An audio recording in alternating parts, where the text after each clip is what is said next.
This is a Squad. What's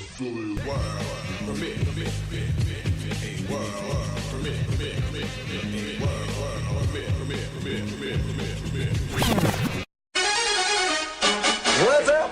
What's up? That ball is belted. Welcome in Carlos Gomez. Hello. Goodbye. Ay, ay, ay, ay. Down the middle. Butler makes a move. Oh, man, yeah. We rocking now for real. Yeah. BS3 Sports. Okay. Sports news, get it first when you're getting off of work. Even when you're at work, acting like you're working hard when you're hardly working. I'm a maverick like Dirk, getting Franklin's like Kirk. Hold up, boy. X-Squad, you don't know them boys? Being talking facts on every topic. Overall, we just talking noise, just being boys. Covering Texas sports in them tall heels. That with the fake pass over to Elliott. Better guard your grills like a car for real. Yeah, Cowboys gonna bring a bowl back, Lord, will it? Yeah, Mavericks gonna bring a ring back with Mark in it. We live sports, we talk sports, we dream sports, we eat sports. The teacher about to teach the course. Welcome to BS3 Sports. Ay, ay, ay, ay. Gross. Oh, man, yeah.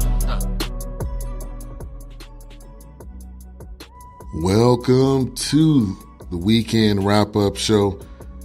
I'm your host, Ben, aka BS3, right here on X Squad Radio. We got a great show planned for today entitled Don't Count Out Kawhi and We the North with a huge win. We'll talk about some key points to that game and what helped them get that win. Also, we'll be talking about NBA playoffs as a whole, Wilder versus Breazeale, first round knockout, Stanley Cup, PGA Championship. We got a great show. Also, the Benny Awards to the top performers of the weekend. You can put those in there whenever you want. Whenever you want, I would gladly shout those out. Thank you to everyone tuning in. Shout out to Miss Mocha Bella in the building. Minister of Media, doing a great job getting the information shared out, whatever it may be, doing an excellent job. So much appreciated to her and everything that she does for the network. So let's go ahead and get right into it. Last night's game. It really should have been over. It really should have been over at the end of regulation. To me, that really shouldn't have went into overtime. It was just the fact that Toronto was making mistakes. Toronto was making mistakes. I thought the game should have been over at halftime, and not at halftime, but at the end of four quarters. But shout out to Kawhi. Kawhi did a great job. Not only was he playing a good game on the offensive side of the ball, but he was also playing D. And that's one of the key aspects of this game. He was D'ing up on Giannis. He was guarding Giannis. You see the results of what Giannis, what he scored. He did have an impact on the court, but he really had a tough game. He had 6 points going up to the fourth quarter. That's normally not something that we would talk about in regards to Giannis. And that was a huge part of what Kawhi was able to do during last night's game. Toronto wins in double overtime. That was a thriller. You know, some of the people were commenting saying we finally got an entertaining game. That was definitely an entertaining game. Giannis had, like I said, 6 points until the fourth quarter. Lowry ends up fouling out. Giannis ends up fouling out. This was a very entertaining game, truly from really beginning to end, because it was going back and forth, back and forth. There really wasn't one key team that I think single-handedly could have just won that game with ease. It was back and forth. It was truly back and forth. You look at some of the key points in the game. That dunk that Kawhi had going down the lane, and I think Kawhi is actually hurt. He said that nothing's wrong and it's not an issue, But if you just see how he was limping around, you could see how he was kind of favoring that knee and that leg. But it didn't matter, though. Kawhi did exactly what he had to do. He scored the points that he needed to score. He played D. He made an impact, and that is the greatness of Kawhi. That's the greatness of Kawhi Leonard right there. Both sides of the ball, one of the best players in the game. Shout out to Sluggo. Thank you for tuning in. Said Galloway, Mo Cheese in the building. Thank you for tuning in as well. Brogdon, if we go to the Milwaukee side, Brogdon was huge for them. If they didn't have Malcolm Brogdon, this would have been a blowout. If they didn't have George Hill, this would have been a blowout. Giannis was, like I said, he had 12. He had 23 rebounds, so he made an impact there. George Hill had 24. Brogdon had 20 off the bench. That was huge points for them. Shout out to Melvin in the building. That was huge points for them. And if Toronto plays like they did in this particular game, if they play like this going forward, if Giannis is able to not have that much of an impact on the offensive side of the game, if Kawhi is able to D up on Giannis like he did, don't count out the Raptors. And this is the thing about the playoffs, that I'm going to say me in particular, I'm not going to speak for anybody else, but when you see a team go up 2-0, your immediate mindset is, okay, this series is probably over. But what always happens is they go back home. Toronto's got some of that home cooking. Toronto's feeling a lot more comfortable on their home floor. They played defense. There was better play all around. And there was some defense that was played specifically on Giannis, one of their best players. Now, they weren't able to shut down George Hill or Malcolm Brogdon, but if you're able to shut down Giannis, then you can, whatever Brogdon and whoever else is able to give you is really not that big of a concern because you shut down the star player. And this was really a game that I thought the Bucks was going to win eventually. I just thought, okay, Toronto's going to do their thing, but eventually I thought that Milwaukee was going to somehow win this game, and I was wrong. Toronto did what they had to do. You got to give it to Kawhi, like I've been saying, playing on both ends. Kawhi is one of the best players in the NBA, period. You can put him at top 5. You can say top 10 in the game right now, I'm saying. But he put it all out there. Pascal Siakam had 25 points. Norman Powell, that's another key point in the game. Norman Powell with 19. Gasol with 16, 12, 7 assists, 5 blocks. Marc Gasol and playoff Powell was very, very key in this game. Kyle Lowry, and shout out to LaDonna, Strictly Prohibited Network in the building. Thank you for tuning in.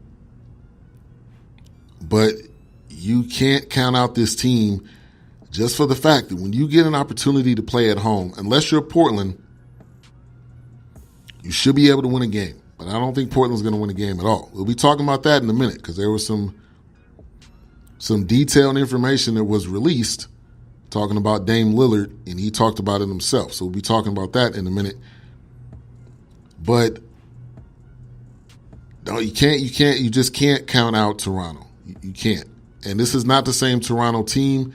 This is not the same team that you can put under that asterisk that they just continue to lose, because they've done a good job at winning games under pressure. Now, this is only one game, so we don't want to get too overly excited.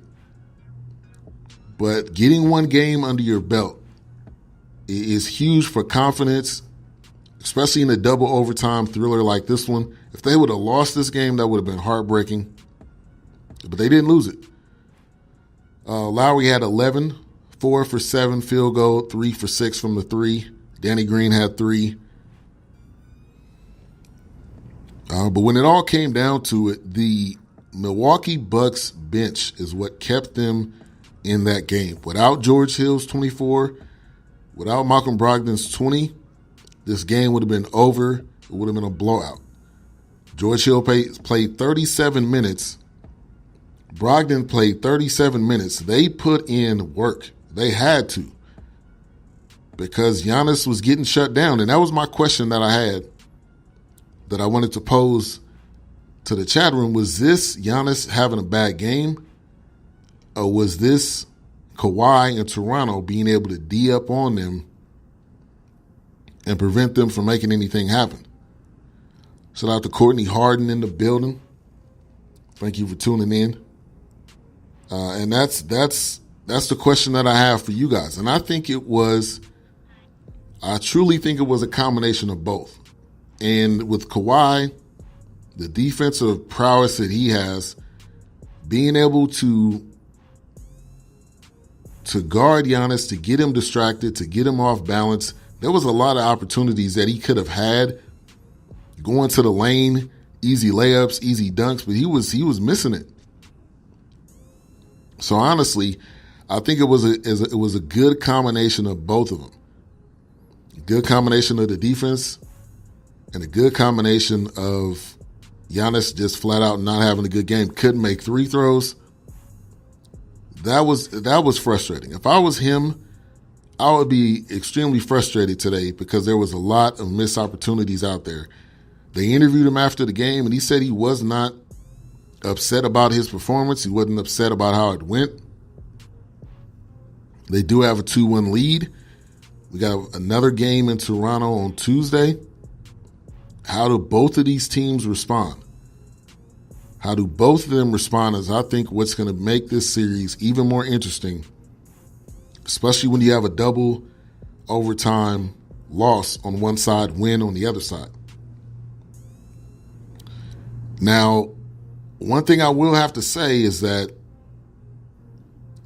if Toronto's able to get this production, because the other 2 games they weren't really getting that production, if they're able to get this production, this could truly be a series that could go 7 games.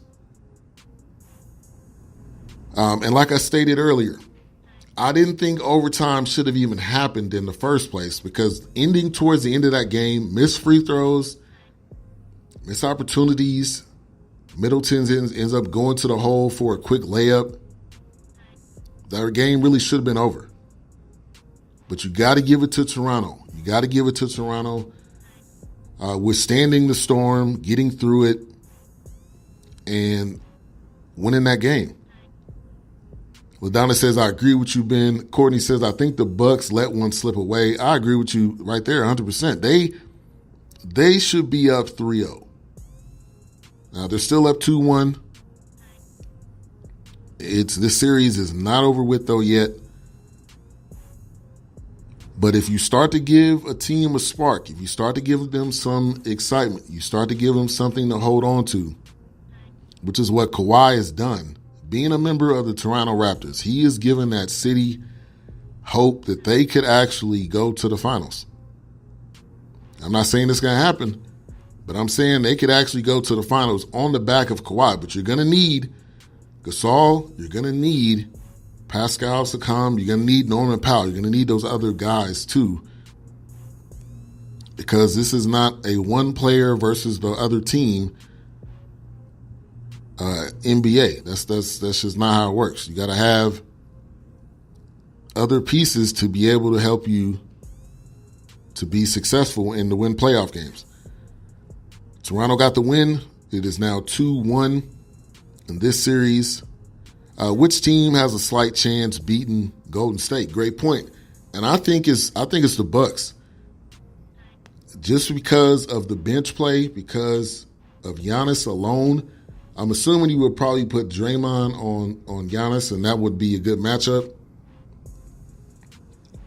But Milwaukee has, I think, the pieces to go to the finals. I don't think they're going to win against the Warriors. I just don't.